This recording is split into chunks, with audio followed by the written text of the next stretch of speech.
I think This meeting is being recorded. welcome to our lunch and learn. We have a few more people I'm sure will be signing on soon, but I'm going to get started. I think I know everybody. Somebody's still trying to connect to audio with, oh, Tom. Tom, oh, Tom. I know Tom. Honey, you know everyone. So I'd like to introduce you. Well, Kendall, do you want to introduce yourself? Yeah, hi everyone. I'm Kendall Kuhneman. I'm the program manager with the Detroit 2030 district. Great. Let's go around the room since we're kind of got a small group. Tom, you want to go? Yeah, hi, I'm Tom Elliott. I'm the IMI Director of Industry Development and Technical Services. The IMI is the International Masonry Institute. I cover Ohio, Michigan, and Northern Kentucky. Great. I am Sean Metcalfe, and I am with CRS Commercial Roofing Specialists, and we represent Carlisle as our main brand, and then some other ancillary commercial roofing brands for Michigan. Okay. Tom Middleburn, are you here? You want to introduce yourself? I see he's not there right now. Okay. Brandy. I'm Brandy. I do social media for Detroit 2030. Yeah. Jay?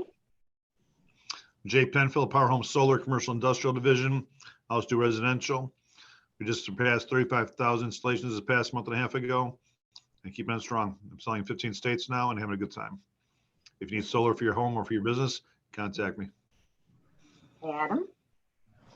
Hey everyone, I'm Adam Wellen. I'm the Director of Membership with the Green Building Initiative. We do Green Globe building certification, and we are proud to have your 2030 district as one of our members. Yeah. Bob? I'm Bob Bedzik. I'm a retired general contractor, board member with USGBC in Detroit. I help out with the 2030 district in Detroit. Also involved in PACE financing, and more recently part of the Centropolis Accelerator in Lawrence Tech for sustainability, clean tech, climate tech, and circular recovery. Mouthful. Tom is here. Hi, Tom. You want to introduce yourself?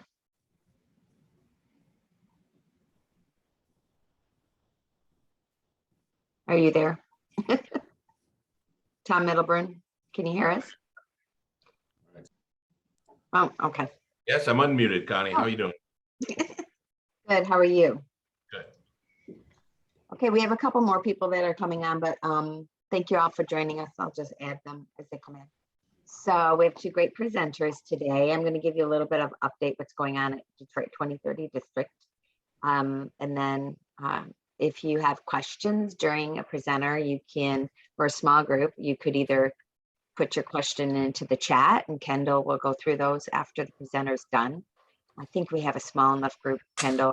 I'm sure you agree that if somebody raises their hand or just speaks up, we could probably answer it right then and there. Yeah, that sounds good. Yeah, we are recording this, so this will be posted to our YouTube channel, which is nice. People can go back and look at it. And we'll be sending it out to all of our members too. So with 2030 district, I'm going to go ahead and share my screen. I'm going to make it a little fast because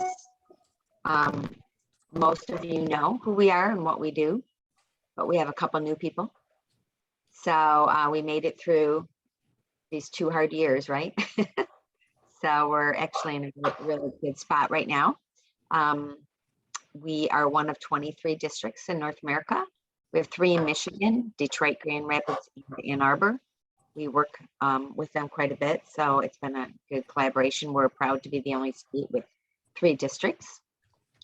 And you can see what we're trying to do there, create high performance building districts, help our members reduce their environmental impacts of the building construction and operations, which of course in return, helps them with their return on investment and promotes economic development in the community. They can put more money back into their businesses and into their building. We have about 520 million square feet across the country. Actually, it's probably a little higher now. And you can see all of our members, property members and professional stakeholders, which both the companies presenting today are businesses that support our program.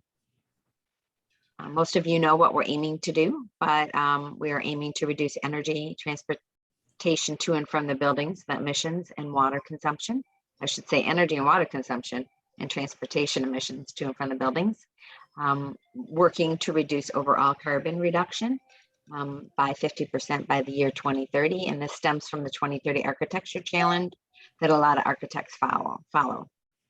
Kendall, if you see anybody else, I'm sorry, I meant to make you co-host, but now I can't get onto it. 1 second. Because there's going to be some people climbing in. Okay, there we go. Our goal too is if you're going to build a new building in Detroit or any of our districts, you know, a brand new one if it's close to 2030, we're hoping that you're building a carbon neutral building. We have 3 types of members. This program is free for our property owners and managers. We have about 222 buildings in our program right now. So we're really growing, and obviously there's a lot going on in this space. I'm sure everybody in this room knows that, so I don't need to talk on that, why we do what we do, which is a good thing because we used to have to talk quite a bit about why we're trying to do what we're doing, but I think everybody's in a spot now where they understand the benefits. And professional stakeholders, we have about 40 of them that support our program in Detroit because they want to see a healthy Detroit, healthy buildings, and it's their way of giving back. And then community stakeholders, it's also free for them. We have about 40 nonprofits. Actually, I think we're probably up more. We just got another 3 or 4. So these are nonprofits that want to team up with us to try to reach our goals. So some of them are ones you've probably heard of in Detroit, like EcoWorks and Downtown Detroit Partnership and Elevate Energy. And we have all types of nonprofits that we team up with. As I mentioned, we have 222 buildings. We're almost up to about 35 million square feet now. I'm just under that threshold. This is our vision and mission. You don't really have to read through it, but we do have it if you ever want to learn it better. We have best practice groups. This is an opportunity for building members to come together and meet other facility managers for that building type, and it really helps them be able to collaborate and work together and learn what's happening for their building type. And then we tailor the education to that specific building type. So we have venue museum group, which is actually going to split up this year. We'll have a venue group and a museum group. Our museum group actually spun out to a national museum group, which we now do cross country. So they're really helpful ways for people to learn, and it's nice for them to meet other people doing exactly what they're doing, so they don't feel like they're trying to do all this in a silo, right? Our House of Worship program is really strong. We have about 40 houses of worship in our program, and we teamed up with the EPA last year and a couple other local nonprofits and really worked with them one-on-one for about 8 months on a treasure hunt competition, and people in this room volunteered, and it's been a great experience, and we hope to continue that. And then multifamily is just kind of getting back up and going, but we all know there's a lot of multifamily going up in Detroit because we need it. But we kind of tailor a little bit more to the smaller buildings that have been there longer because those are the people that need the help. So those are our 3 best practice groups. And this is just the end of our treasure hunt that we had that we're hoping to do again. And you can see all the companies and businesses that helped us with this program. And then Kendall, do you want to talk a little bit about this, Kendall? Just really quick, what our dashboard is about? Sure. Yeah, so the 2030 district and with support from DTE and Simuat have built a custom building dashboard through the Buildy software. So if you're a building member and you're tracking your energy and water consumption data in Energy Star Portfolio Manager, you can have free access to a custom building dashboard. And this may also be useful for building owners who have a portfolio of buildings, but you can track energy projects So that's what makes it a little bit different than Energy Star Portfolio Manager, is you can track building assets and energy projects. So this is available for building members. Thank you. Do you want to talk a little bit about our pilot with DTE?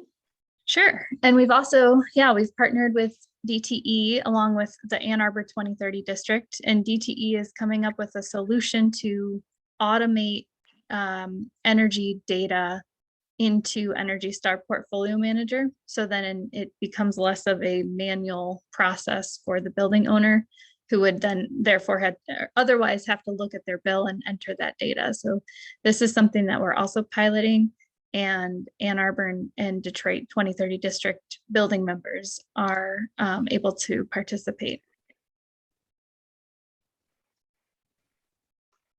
Great, thanks. Also, we did team up with the city of Detroit to start a Detroit Energy Challenge, which coincides with Michigan Battle of the Buildings. It kind of got put on hold for the awards because of COVID. So this summer is going to be our first time that we give awards out to Detroit building members that have signed into the program, and they get an award for reducing their energy usage. We hope to have the city there and possibly the mayor. It's going to be at our net zero energy building in Detroit. So that's exciting, and Kendall helps people share their data and get into that program too. These are a lot of the members that support this program. So just, let you know, we got a lot of good support in Detroit. And then this is just, how to get in touch with us. So that is like the latest update.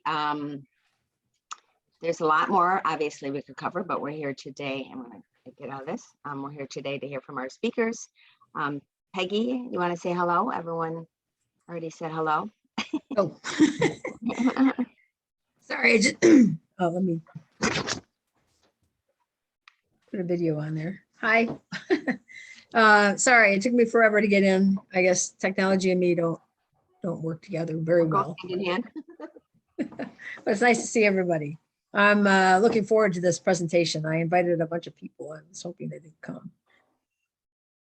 So, It's been a hard, I think it's a hard month, but we can send the recording to all your architects. Yeah, that'd be great. Yeah. So Peggy's an architect and the founder of our district. So very involved, the ex officio. Great. All right, I'm going to hide again. Bye. Okay. All right. Well, let's get started. Sean, do you want to go ahead and get started with your presentation and share your screen?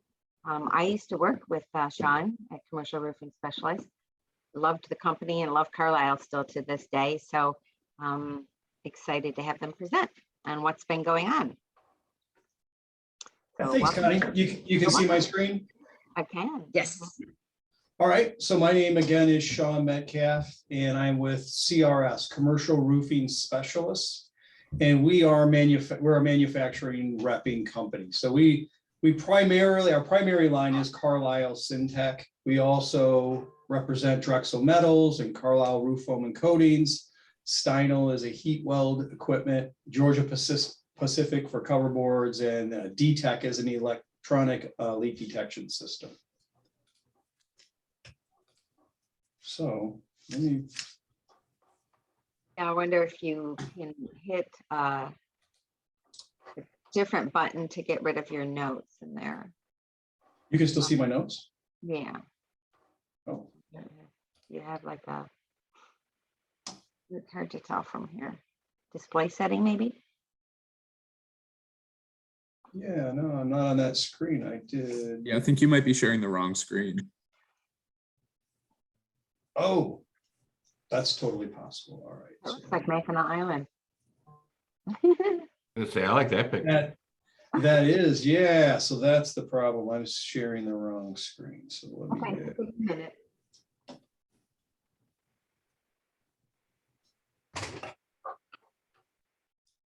I like that photo.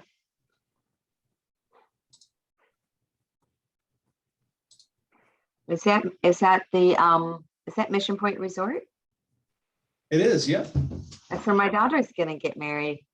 Is that right? My daughter, who's only 13, but it's her dream to get married there too. Well, let her We'll send the photos over when we're done. Yeah, please do. Okay, can you see a Carlisle screen now? Yep. Are you still looking at Mission Point? No, we can see it. Just need you to hit the presentation button though up at there. You go. Perfect. Okay. Sorry about that. So Carlisle Syntech is who we are a representative of. Carlisle Construction Materials is the umbrella company, and they own several companies in the construction materials industry. These are the three roofing systems. They also have a diversified product, which is an EPS, and they have a Carlisle waterproofing division, which we at CRS are actually becoming a part of that as well. We're in an acquisition process to bring on waterproofing, so we can be a full building envelope solution for our customers. And then they have a new polyurethane systems, which the foam and coatings were the rep of that. And then there's a wall foam, tire fill, and running track division. And we have Drexel Metals. They also have Pack Clad in their metal division. Carlisle has more manufacturing facilities and capabilities than anyone else in the commercial roofing industry. This slide is they just acquired Henry Products as well. It was a multi-billion-dollar acquisition. So they're continuing to expand and invest in commercial construction products. So today we want to talk about sustainability. And one of the things as far as roofing goes is we do have some cool products that are directly related to sustainability. But we truly believe that the beginning of any building and having a sustainable building and a quality energy efficient building, you need to have a well-designed, well-installed roofing system. This picture represents really what we were talking about. Carlisle can give you that construction system from underground all the way up and onto the roof.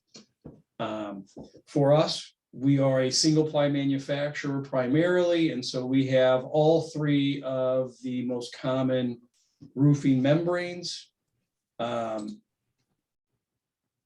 did want to touch on this. So Carlisle recently invested about 17 or 18 million dollars into their innovation center. So we talked about acquisitions, and they've been doing that. They are underground, up the walls, windows, window sealing, and roofing.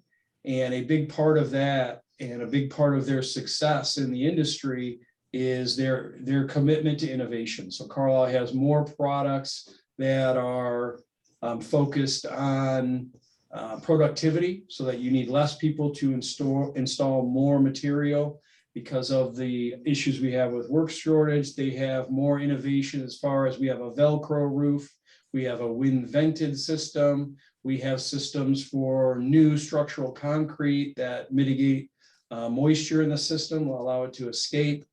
We have a peel system, which is a protective film that goes over the roof that's removed after construction is complete.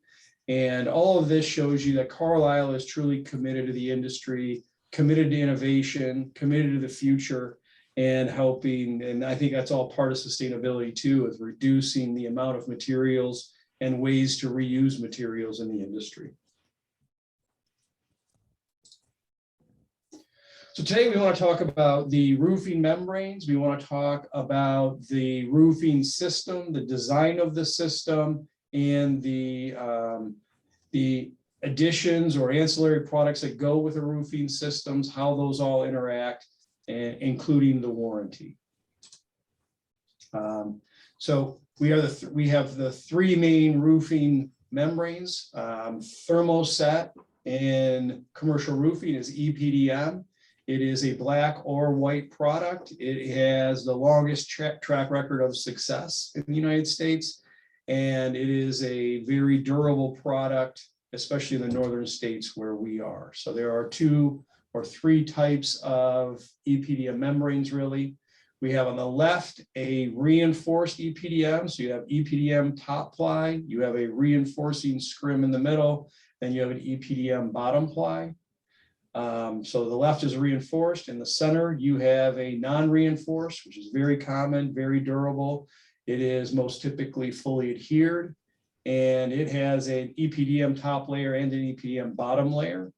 And then on the right is a fleece back system, which is a premium roof system that can be mechanically fastened or adhered with foam adhesive or other types of adhesives.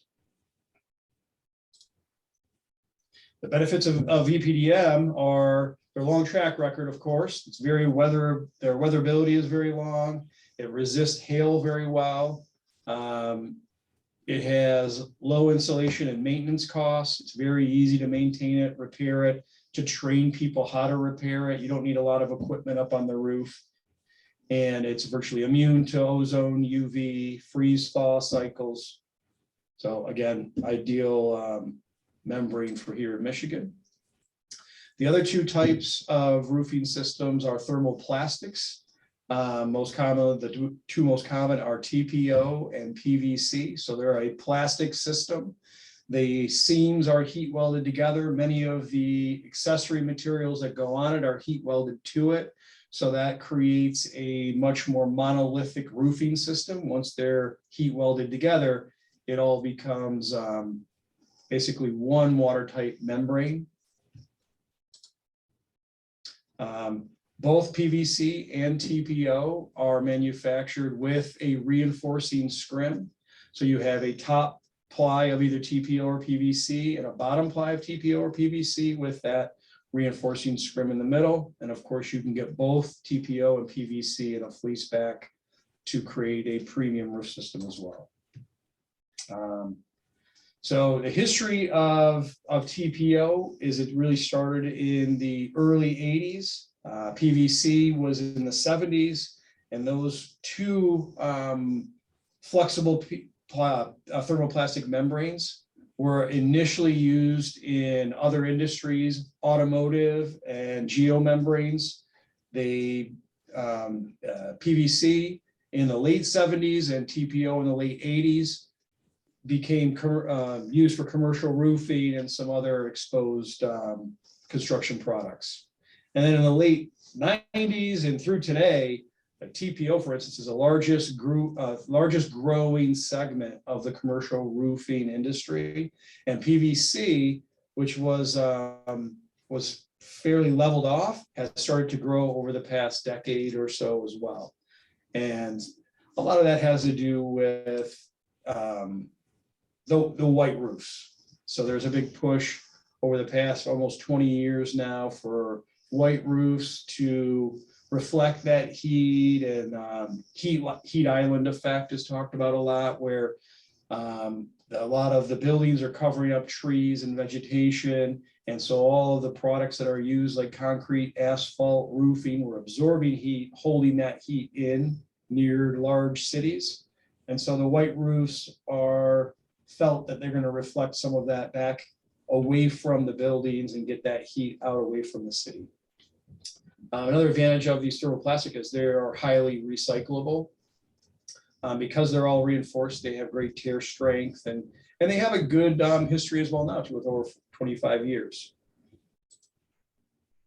I put this slide in here because this is the ASHRAE zones. So we have a presentation that we do that compares black and white roofing. And for the northern climates, there is a very good argument that black roofs are actually better. So everything above zone 4 has more heating days than they have cooling days.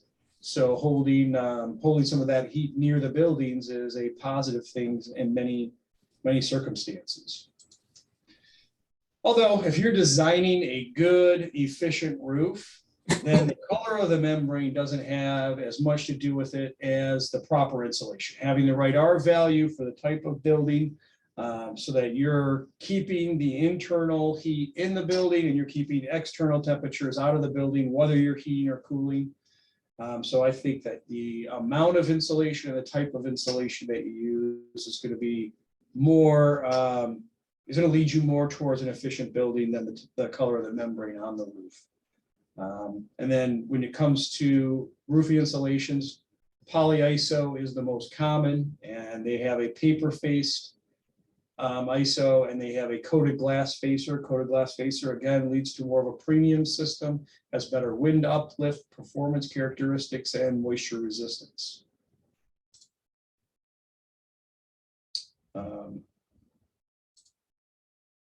So those are the things that are talked about most when you guys are designing or hearing about or thinking about the roof. Talk about the type of membrane that's going to go on it, reflectivity of it, potentially, and the amount of insulation that goes on it. But I think something that can be overlooked or is often overlooked are the other efficiencies. When you talk about a sustainable building envelope, then you really need to be thinking about air and moisture. And when we look at that, we're talking about vapor barriers, and something that's even less talked about are the flashing foams. So when you're looking at keeping a building sustainable and efficient, you have to think about a lot of things. This is something outside of roofing, but we're seeing this more and more when the design of the roof, they're actually building these wall cavities or other areas of the building where internal air can actually move through to different parts of the building and sometimes up into the roof system. So you can see the picture on the right. That's a wall cavity that probably goes up into the parapet wall, can then go up under the roofing system, get into the system. And a lot of times the internal moisture content in the building is different than the external moisture content. So that can create all kinds of problems. So again, that the foam or different types of insulation in wall cavities are extremely useful. And I think when you're designing a building, these are things that really need to be thought about. On the roof, we look at the same thing. Our roofing membrane is an air and moisture barrier from external forces, but from inside the building, you are conditioning air. There are a lot of conditions inside of a manufacturing facility or perhaps a pool or different types of environments in the building that are highly moisture and temperature. Whenever you have a temperature difference, as you know, hot air is going to rise. The hot air is going to try to get to the cool spots. And you can have some, if there's a high moisture content, you can have condensation or just moisture buildup on different products that aren't meant to have moisture. So that airflow from inside the building up into other construction areas that are at different conditions creates all kinds of problems. So again, when you're designing a building, it's easy to think about the membrane and the insulation, but we always want to be thinking about that movement of air. A great way to mitigate that is to put a vapor barrier on the roof. And we're seeing more and more of those designed into buildings, and that is a very positive thing. This is our Vapor Seal MD, so you can see it can go directly over a metal deck. That guy is standing on it, it can support his weight and a little bit of construction traffic, that sort of thing. We have used this in several instances, and it really helps even during the construction process. Once that vapor barrier is on there, you don't have, and there's no walls on the buildings or no windows in there when we're putting roofs on. And this really reduces the amount of airflow going up into the system during even installation. So we've seen the performance of this from the moment it's on, it changes the behavior of the roof. So I think that those are, a lot of times these little things are value engineered out, and those, you're really saving a little bit of money and you're getting a lot of energy efficiency loss in eliminating these things. Even if you're not looking at a vapor barrier for the entire roof, I think we always want to be looking at the deck to wall transitions, any kind of penetration that goes through the roof. Those things need to be sealed off with either a membrane or a foam or a combination. There are other types of liquid membranes too you can put on there that will eliminate or greatly reduce the amount of air it's able to travel from inside the building up into construction materials. You can see here just a pipe that goes through. You can get these kits of foam that any type of, it doesn't have to be a roofing contractor, all trades should know how to use that. So you want to make sure you have these designed in. On the left there, that's like a metal L bracket of some sort. So those a lot of times are very difficult to put any kind of membrane in there tight to seal it up, so that foam is right there. Or on the right, maybe a pipe is put through the roofing system and the roof deck after construction, or the roof installation is complete. So you want to make sure you're specifying that they need to use a foam or a membrane to seal that up.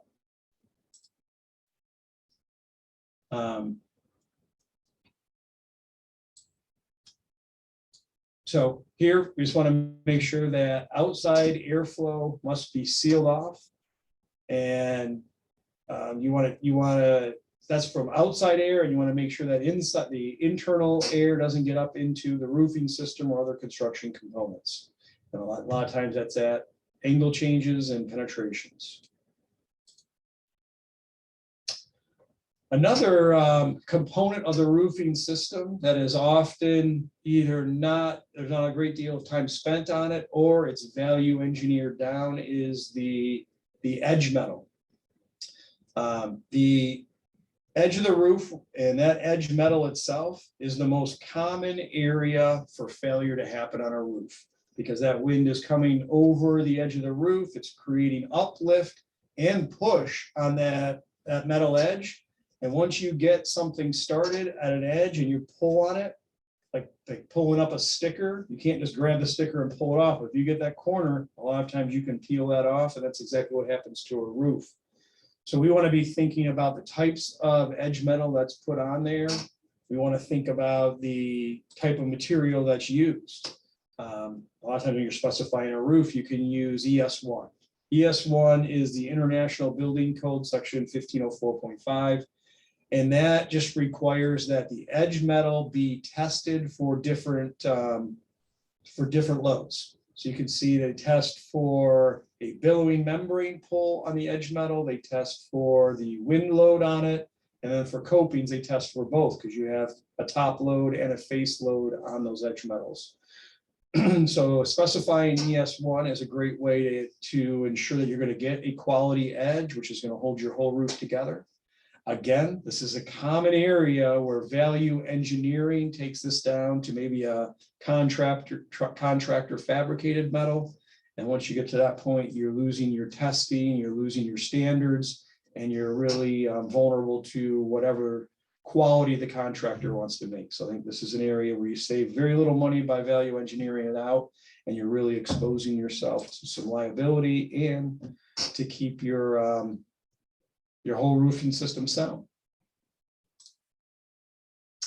So those are all performance related roofing and airflow ideals. When you're looking at a flat roof, there's a lot of other cool things you can do to help sustainability. Adding skylights is a fantastic way to save on energy. We have partnered with Velux because they have a very dynamic lens on there, so it harvests more light. It's very strong, and it can be included. So if you were to have this bid and installed with the roofing system, then you can have a Carlisle skylight included in the roofing warranty, so that you have a warranty that consists of the edge metal. You can have that included in the warranty. You have the skylights included in it.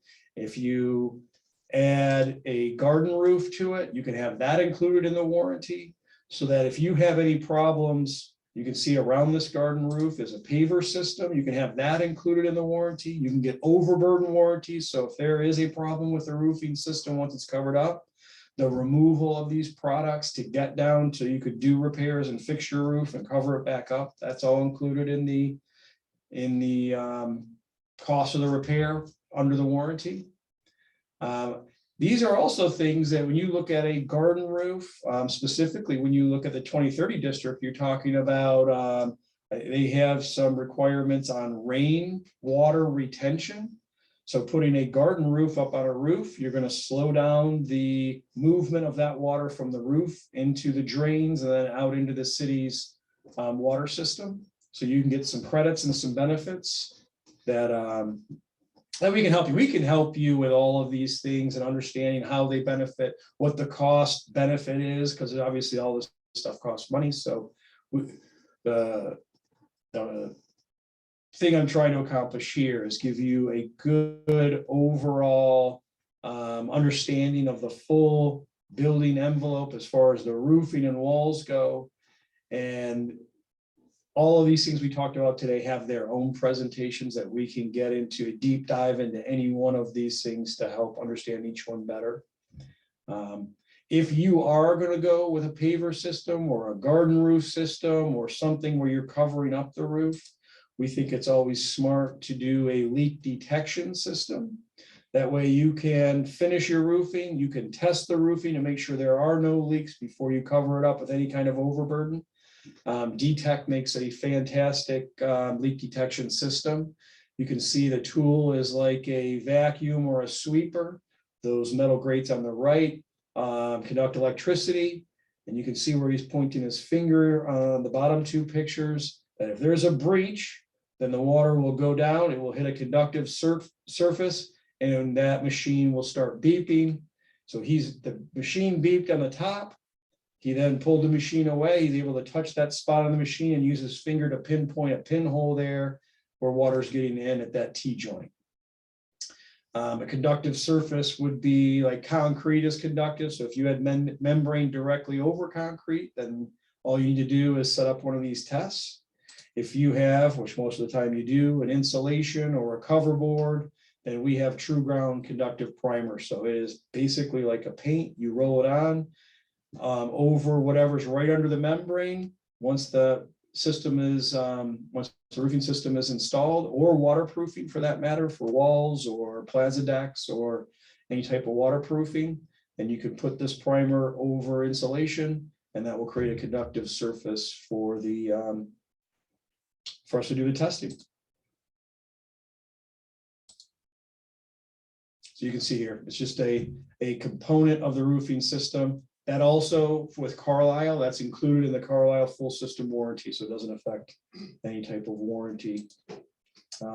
Warranties, I don't want to get too deep into this, but we do have a presentation we can do on the difference between a wind speed warranty and wind uplift requirements. We can talk about overburden warranties. We can talk about a full system warranty. We can talk about what components are included in that, what products have additional warranty features, all of those things. I think that a full system warranty is the key to a flat roof. I think flat roofs, a lot of times I meet people who say they had a building at one time and it had a flat roof and they couldn't, it always leaked. And so I think good installers, good manufacturers, and a good warranty are the key functions in making sure that all of these systems perform well.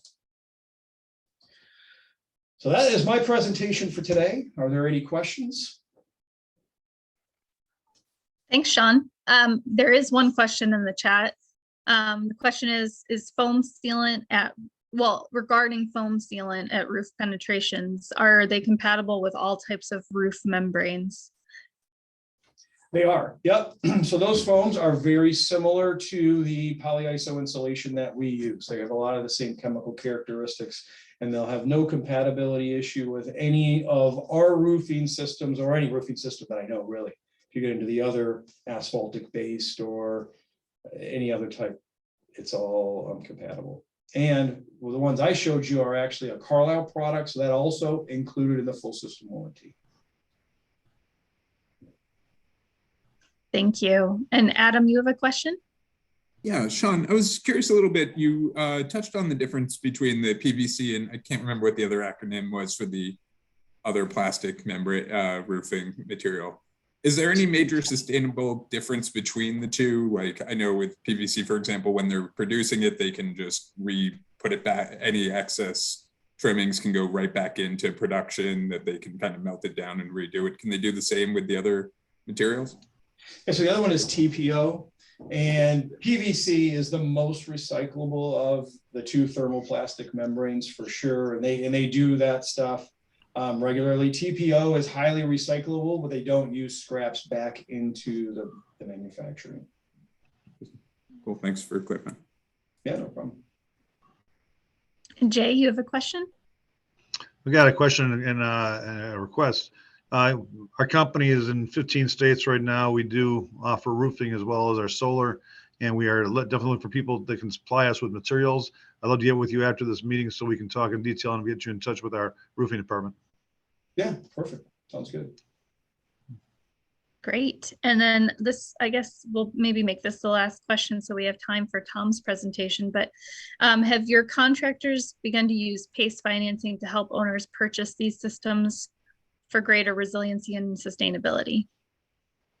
Yeah, that is a good question. And we haven't done a lot of work with the PACE. Connie, when she was with us, we did have several projects that we were kind of working in that direction. And I don't think any of them ended up using the PACE for one reason or another, but we do have some products that can help work towards that end goal. Yeah, I was actually going to bring that up. So Bob, who I didn't get a chance to introduce himself. Sorry, Bob. He is a PACE finance administrator, and I believe that building owners now can, when they do any upgrade, obviously a new roof system is really good for energy efficiency.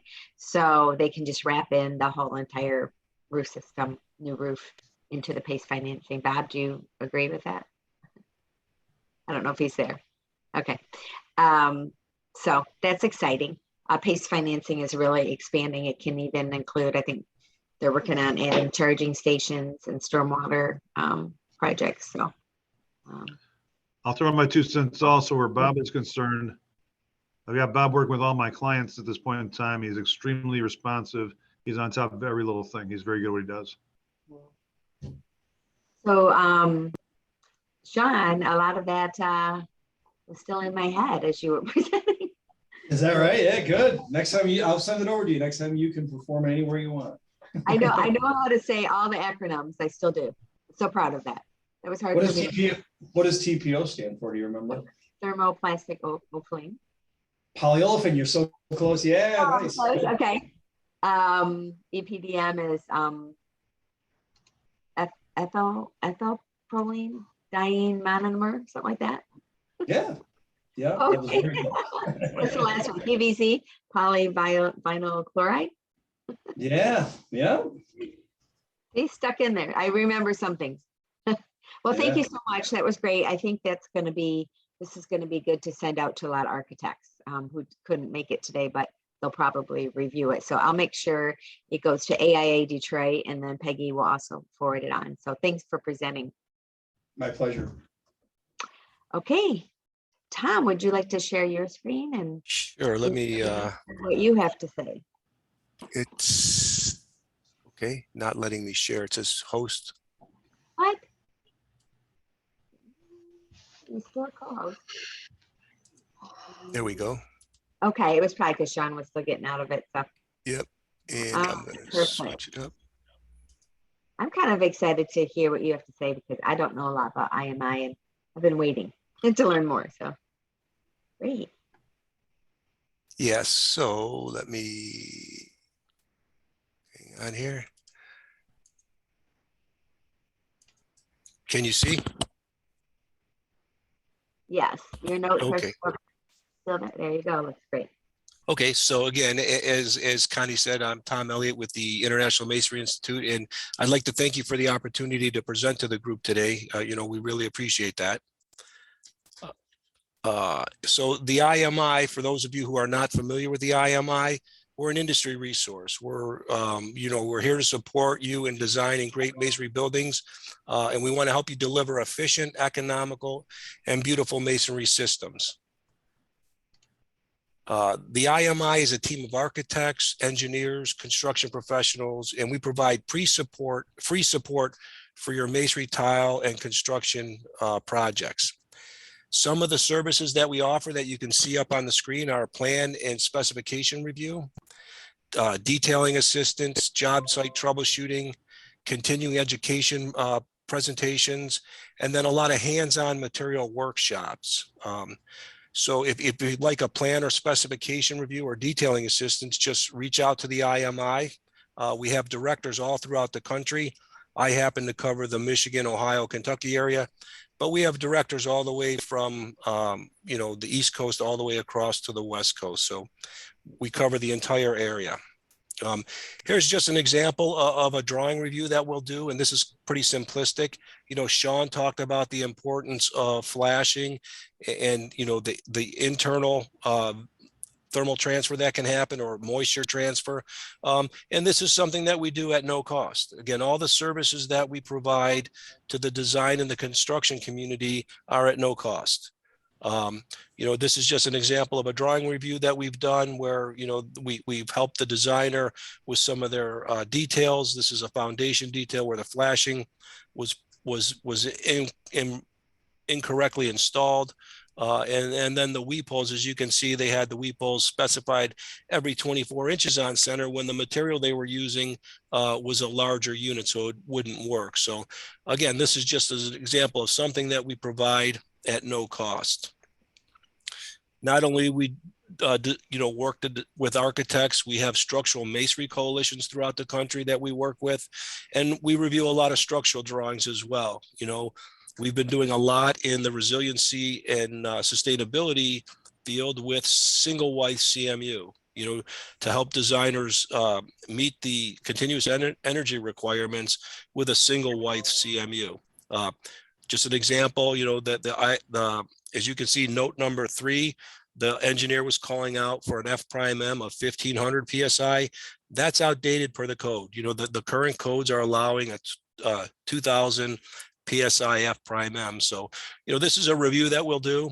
And using the higher F''M can save designers money because it allows you to space your rebar out farther, eliminates thermal transfer. You could possibly use thinner masonry systems rather than, a 12-inch block. You could maybe get away with an 8. Again, we're working to provide economical and efficient designs, for the masonry industry. And then again, just another example of lap lengths. Some of the lap length requirements have changed over the years for structural masonry. And this is just another example of how we'll scour the drawings, and review and see where the designer can possibly, save money or have the design a little bit more efficient and economical. I said that we're nonprofit. We are an alliance. The IMI is a nonprofit alliance of the bricklayers and allied craft workers and the contractors who employ those craft workers. So we're proud to say that, our contractors are known for staying on the cutting edge of industry standards, new materials, and techniques. And that's due to a large part by the training that we provide to craft workers and contractors. We're nonprofit because we're directly funded by the hours that the craft workers work. So when we say bricklayers and allied craft workers, it's not only, the masons or the bricklayers in the industry, it's the stonemasons, restoration workers. Masonry restoration is the fastest growing sector of our industry. We've done a lot of work on the Michigan Central train station with the contractors up there. We provided the training for the Guastavino vaulted ceiling training. We provided a space in our training center in Warren, Michigan, where the contractors came in and we had a 2-day workshop how to repair and actually build a Guastavino vaulted ceiling. And then that prepares the contractor for when they have the opportunity to get on the job and do the work efficiently. We also support the marble, terrazzo, rain screen. We talk about sustainability and energy efficiency.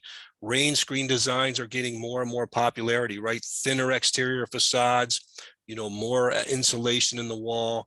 And we work, we have training programs, not only for the craft workers, but the contractors as well. Refractory workers, concrete and plasterers. So basically the IMI, we're a support industry for the trowel trades. Any of the trades that use a trowel to perform their trade, we support the contractors and the craft workers, as well as the design community. As I said, our training makes a difference. We have over 16 training centers throughout the country. There's 2 in Michigan, 1 is in Warren, and 1 is in Lansing. And there's a standardized curriculum. The apprentices receive over 6,500 hours of on-the-job training, on-the-job and classroom training. as well as specialized and upgrading training certificates. For our craft workers and our contractors, the training doesn't stop when they finish their apprenticeship. We have continuing education training, and one of those is a flashing. You know, again, Sean talked about the importance of flashing in wall systems and roofs. We have a flashing upgrade training, you know, because the fact that, you know, materials and wall systems are constantly evolving. So we want to make sure that our contractors and craft workers are up to date on the wall systems as well as the different materials. You know, so when you hire, you know, a union crew, you're working with professionals who have been trained in their craft, as well as the contractors. You know, and I talked about our training. Here's on the slide, you can see some of the different training we provide: grout and reinforcement for masonry, historic masonry preservation, advanced certification in tile, supervisory foreman training. We have a contractor college curriculum for contractors on project management, estimating, blueprint reading, that any employee of that contractor is eligible to receive, again, at no cost. Rain screen training. We have something called an aspiring contractor course for, you know, craft workers who are looking to open up their own company. And we kind of mentor them and guide them through the process, or we'll even hook up smaller contractors who are recently established with established contractors in other states to act as a mentorship program, you know, so that the contractor, you know, has the ability to have someone to lean on and talk to through the process of growing and starting their company. The one thing about all the training that we provide, we have specification language that matches the training. You know, for example, our historic masonry preservation training, that's an 8-day course where the craft workers learn everything, you know, from the history of mortars, you know, to how brick are made, terracotta repair, you know, stone carving. They actually do some stone carving. And then we have the specification language that matches the training that designers use in their construction documents. And that's to help them ensure that they have qualified, trained craft workers on their projects. You know, in something like historic masonry preservation, if the work's done incorrectly, it's irreversible. You know, the damage can be irreversible, you know, and just an example of that is most of the mortar that was used in mass masonry walls prior to the 1930s was a lime-based mortar. So if we have a contractor that's doing the work and they're installing a cement-based mortar, you know, they could be damaging that wall, trapping moisture in the wall. So, you know, it's a pretty intense course. And again, the training that we have specification language for contractors and designers to use that, you know, will help them get qualified, you know, well-trained craft workers and contractors on their projects. Another service that we provide, and this is kind of like an example, you know, we'll do a detail assistance or detail development. This is an example of an architect that had a idea for a pattern in a wall.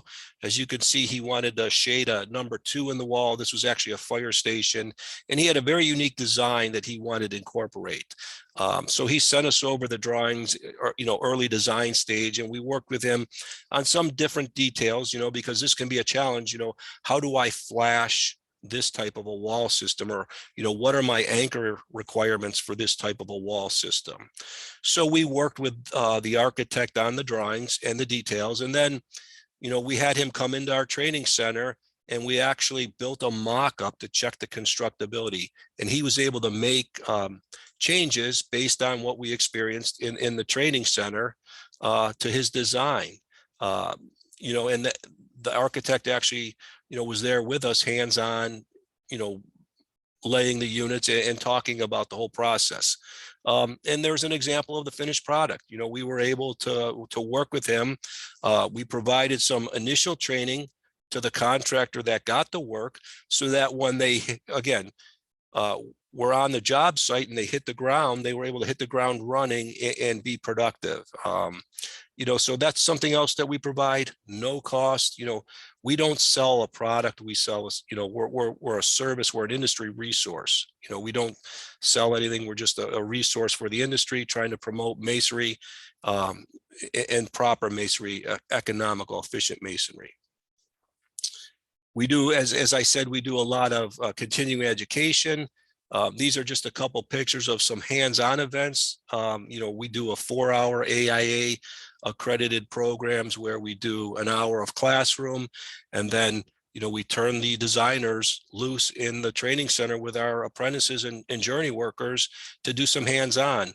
The picture on the left, this is a restoration workshop where they're working on the proper way to remove a lintel, flash a lintel in a mass masonry wall system. So again, it gives the designers a little bit different perspective. Once you have the opportunity to do some hands-on, you can see how the different components that you draw actually go in the wall, and why there's a proper way to do things. At the bottom there, they're doing some stone carving, and then the top, they were doing some tuck pointing. We have a couple of these programs scheduled for Detroit, the Michigan area, I'm sorry, one in Warren and one in Lansing later on this spring. So if you're interested, shoot me an email and I'll make sure you get on the list, and you can get some hands-on experience as well as your AIA credits. And again, these we offer not just to the design community, construction managers, they're open to the whole construction and design community. And then again, the IMI, we work on some of the different codes and standards. We are engaged in the new technology and research. We represent tile on a lot of the tile codes. Along with the BAC, we spearheaded the BIM for masonry, and I'll talk a little bit more about that in a minute. We partner with research institutions, universities to bring the latest information on energy sustainability and resiliency. We talked about, new products. The gentleman in the picture, he's using a mule. That's an acronym for masonry lifting assistance machine, and that actually is something that is used more and more by contractors now to lay block. What it does is it takes the weight of the unit rather than put the pressure on the craft worker. The contractors that have been using these, and one of them is Lydell and Hart from the Michigan area. At first, the craft workers were kind of hesitant on using them, but now they fight over who gets to use it. And with bigger units, we're seeing some 32-inch long units, and I think that's an example in the background behind the gentleman. It helps the craft workers be more efficient as well as the contractors. We do a lot of work with the storm shelter and safety and resiliency, with the adoption of the 2015 IBC, it referenced the ICC 500 for storm shelter design. So, we have a lot of input in that as well. We're working currently with some folks in Michigan on the next code adoption cycle to see that hopefully the storm shelters will still be part of the school in Michigan. I don't know if you're familiar with the TMS 402-602. This used to be the MSJC, the Masonry Codes and Standards. Myself and a couple other of the IMI directors throughout the country are part of the TMS code committees, and we sit on some of the different subcommittees as well as the Master Code Committee. The TMS 402-602 is actually two documents. It's the 402 is the code part. The 602 is the specifications. And again, we work closely with the code committees on sustainability, energy efficiency, proper masonry design to make sure that the codes are up to date. And then we bring this back to the contractors and the craft workers and the design community. In Michigan, we're looking to adopt the 2018 IBC, which will reference the 2016 TMS. So if you'd like more information on the masonry codes or standards, feel free to reach out to me. If you're not familiar with our masonry detail series on our website, feel free to check it out. We have hundreds and hundreds of details for you to use, whether in your drawings. Some design teams use our details in their drawings, or just use them as a cross-reference. And here's a couple of examples. The one on the left, it's kind of a roofing detail, all the components in a masonry wall, including the roofing membrane and the best practices and the proper installation. And then on the right is a terracotta detail that we work closely with WJE to develop. We have a whole set of new, restoration and terracotta detailing drawings. Again, they're for free for you to access, to use. If you have any questions on any of the details, again, please feel free to reach out to us and check out our website for details on all the masonry products, whether it's terracotta, terrazzo, marble, stone, whatever. They're there. And then, as I previously mentioned, the IMI, we help to lead the development of the BIM for masonry with a variety of Revit plugins and tools that can save you time in the modeling process. So be sure to check out the BIM for masonry website. Excuse me, got a frog in my throat, and I apologize about that. One of the other things that we've been working on a lot lately, again, I mentioned single white CMUs. We do a lot of drawing reviews, to help designers meet the continuous installation requirements. And we actually been working with some design teams on some ComCheck modeling, to energy modeling, to help them be able to develop their drawings with single white CMU and meet the code requirements. So with that, I hope I didn't go too fast, but I'll open it up to questions. Thank you for your time again today. I appreciate it. Thanks, Tom. Yeah, that's a great presentation and some good resources I wasn't familiar with. We're a little bit over time, but so I know some people may have to hop off, but those that can stick around for a few more minutes, we can take questions. Tom, there was one question in the chat. Can you talk about 3D printing in use of masonry building projects? Are you familiar with any Michigan buildings who have used this high-tech process yet? I am not familiar with anybody in Michigan that's used it. We do a masonry design competition, and we had a couple of 3D printed structures. Obviously, that's a newer or emerging thing. That's not really something that we're seeing a lot of right now. Unfortunately, I don't have any examples that I could offer. All right, thank you. Any other questions from the group? Feel free to raise your hand or just come off mute. I have a couple of real quick comments. Thanks, Tom. That was great. We have some organizations here that are really working on education for green jobs for younger kids, I guess.